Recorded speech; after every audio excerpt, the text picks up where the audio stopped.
গ্রীষ্মকালীন সবজিগুলির মধ্যে একটি প্রধান ও বিশেষ সবজি হলো পটল। আর তাই আমাদের প্রায় প্রত্যেকেরই বাড়িতে সপ্তাহে অন্তত 2-4 দিন পটল কিন্তু পাতে থাকবেই। আর এই পটল খেতে অনেকেই পছন্দ করেন না, আবার অনেকের কাছে খেতে খেতে একঘেয়ে লেগে যায়। তাই আজ একঘেয়েমি কাটাতে আজ আমি নিয়ে চলে এসেছি দুর্দান্ত মুখরোচক পটলের একদম স্বাদ মুখে লেগে থাকার মতো রেসিপি, যেটা গরম ভাতের সাথে খেতে দারুণ লাগে। আর তৈরি করাও যেমনই সহজ তেমনই কিন্তু অল্প তেল মশলায় এই রান্নাটা তৈরিও হয়ে যায়।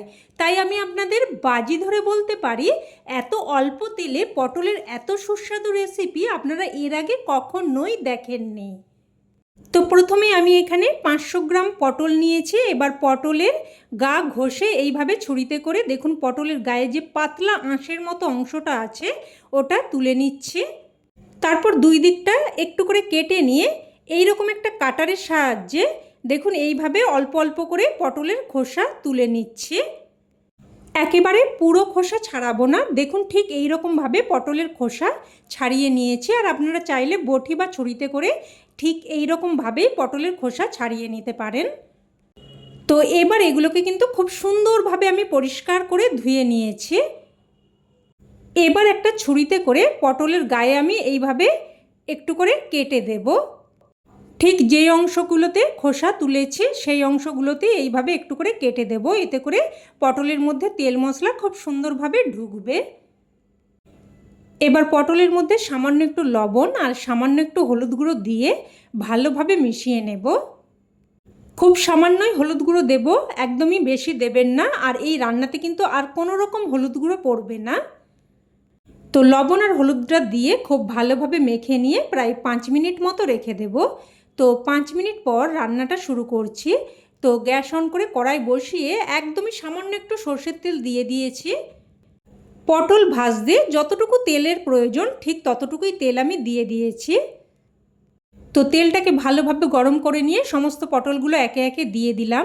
নাড়াচাড়া করে একটু মিশিয়ে নিয়ে এবার একটা ঢাকনা দিয়ে দিয়ে লো টু মিডিয়াম ফ্লেমে পটলগুলোকে একদম সুন্দর করে লাল করে ভেজে নেব।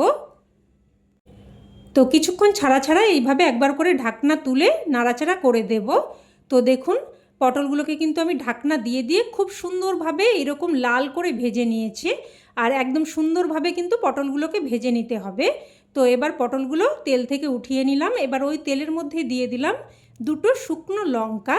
এবার লঙ্কাগুলোকে নাড়াচাড়া করে ভেজে নেব। তো দেখুন লঙ্কাগুলো আমি ভেজে নিয়েছি। এবার লঙ্কাগুলো আমি আলাদাভাবে উঠিয়ে রেখে দিচ্ছি। লঙ্কাগুলো এক সাইডে রেখে দিয়ে এবার ওই তেলের মধ্যে দিয়ে দিলাম অল্প একটু কালো জিরে, আর দিয়ে দিচ্ছি এখানে পেঁয়াজ।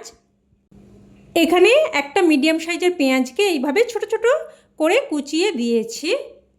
আর আপনারা যারা রান্নাটা সম্পূর্ণ নিরামিষভাবে করতে চান তারা এখানে পেঁয়াজটা বাদ দিয়ে দিতে পারেন, আর পেঁয়াজের বদলে কয়েকটা বড়ি এখানে ভেজে নিতে পারেন।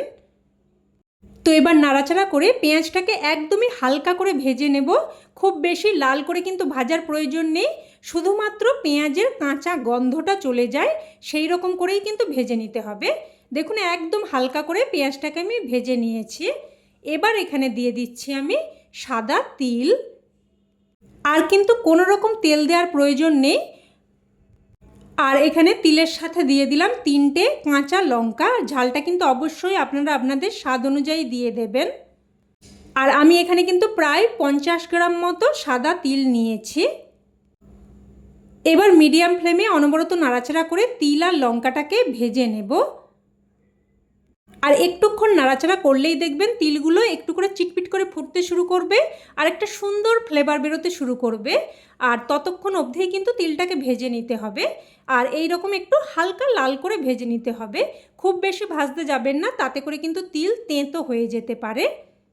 তো এইভাবে হালকা করে ভেজে নিয়ে এবার তিলটাকে কিন্তু আমি একটু ঠান্ডা করে নিয়েছি। একটু ঠান্ডা করে নিয়ে তারপর একটা মিক্সিং জারের মধ্যে নিয়ে প্রথমে শুকনো অবস্থায় একবার ঘুরিয়ে নিলাম। এবার এখানে দিয়ে দিচ্ছি পরিমাণ মতো জল। এইভাবে অল্প একটু করে জল দিয়ে দিয়ে মিশিয়ে নেব।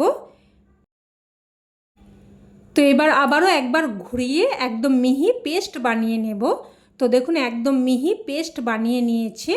এবার এটাকে এক সাইডে রেখে দিচ্ছি। এবার এখানে যে লঙ্কাগুলো ভেজে উঠিয়ে রেখেছিলাম, লঙ্কাগুলোকে হাতে করে এইভাবে একটু করে ভেঙে নিচ্ছে। তো লঙ্কাগুলোকে এইভাবে একটু করে ভেঙে রেডি করে নিলাম। এবার ভাজা পটলগুলো আমি নিয়ে নিয়েছি, তার মধ্যে যে পেস্ট আমি আগে থেকে তৈরি করে রেখেছি ওই পেস্ট দিয়ে দিচ্ছি। মিক্সিং জার ধুয়ে সামান্য একটু জলও দিয়ে দিলাম। এবার দিয়ে দিচ্ছি স্বাদ অনুযায়ী লবণ। ভাজা পেঁয়াজটাও সাথে দিয়ে দিচ্ছি। আর আপনারা যারা রান্নাটা নিরামিষভাবে করতে চান তারা পেঁয়াজের পরিবর্তে বড়ি ভেজে নেবেন, আর বড়িগুলো একটু হালকা করে গুঁড়ো করে নিয়ে তারপর ঠিক এই রকমভাবে পটলের সাথে মিশিয়ে নেবেন। আর অবশ্যই একটু মিষ্টি দিয়ে দেবেন। আর আমি এখানে যেহেতু পেঁয়াজ দিয়েছি তাই কিন্তু আমি কোনো রকম মিষ্টি দিলাম না। তো খুব ভালোভাবে সব কিছু মিশিয়ে নিয়ে এবার আমি এখানে নিয়েছি একটা টিফিন বক্স। টিফিন বক্সের মধ্যে পটলগুলো একে একে দিয়ে দেব। বন্ধুরা, আপনারা এই গরমে পটল হয়তো অনেক রকমভাবেই রান্না করে খেয়েছেন, তবে আশা করি এইভাবে কোনো দিনও খাননি। তাই আপনাদের কাছে অনুরোধ করব অবশ্যই এইভাবে একবার বানিয়ে দেখবেন। আর আমি কথা দিচ্ছি আপনারা কিন্তু একদমই নিরাশ হবেন না। এবার যে ভাজা লঙ্কাগুলো আমি রেডি করে রেখেছিলাম ওটা উপর দিয়ে ছড়িয়ে দিয়েছি, আর 1 টেবিল চামচ মতো সর্ষের তেল উপর দিয়ে ছড়িয়ে দিলাম। এবার টিফিন বক্সের ঢাকনা ভালোভাবে আটকে নিয়েছি। এবার এখানে নিয়েছি প্রেসার কুকারের মধ্যে অল্প একটু জল। এবার এটাকে আমি ভাপিয়ে নেব, তবে আপনারা চাইলে কড়াইয়ের মধ্যে জল দিয়েও কিন্তু 10 মিনিট মতো ভাপিয়ে নিতে পারেন। তবে আমি প্রেসার কুকারের মধ্যে ভাপিয়ে নিচ্ছি। আর জলটা কিন্তু একদমই অল্প দেবেন, খুব বেশি কিন্তু জল দেবেন না, তাতে করে টিফিন বক্সের মধ্যে জল ঢুকে যাওয়ার সম্ভাবনা থাকবে। তো এবার দেখুন এখানে প্রেসার কুকারের মধ্যে আমি জাস্ট 2টো সিটি দিয়ে দিয়েছি। এবার গ্যাসের ফ্লেম বন্ধ করে এটাকে রেখে দেবো যতক্ষণ না অবধি পুরোপুরি বাষ্পচাপটা বেরিয়ে যাচ্ছে। তো পুরোপুরি বাষ্পচাপটা বেরিয়ে গেলে আমি প্রেসার কুকারের ঢাকনা খুলে নিলাম।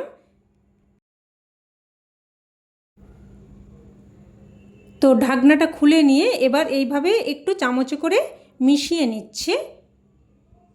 তো দেখুন বন্ধুরা, দেখতে কতটা সুন্দর হয়েছে, খেতেও কিন্তু দারুণ টেস্টি হয়। গরম ভাতের সাথে খেতে কিন্তু জাস্ট ফাটাফাটি লাগে। আর এটা থাকলে অন্য কোনো কিছুই খেতে ইচ্ছে করবে না, মনে হবে সমস্ত ভাত এটা দিয়েই খেয়ে ফেলি। এই সিজনে অবশ্যই এইভাবে একবার বানিয়ে দেখবেন, না হলে কিন্তু এর স্বাদ আপনারা উপলব্ধি করতে পারবেন না। তো রেসিপি কেমন লাগলো অবশ্যই কমেন্টে জানাবেন।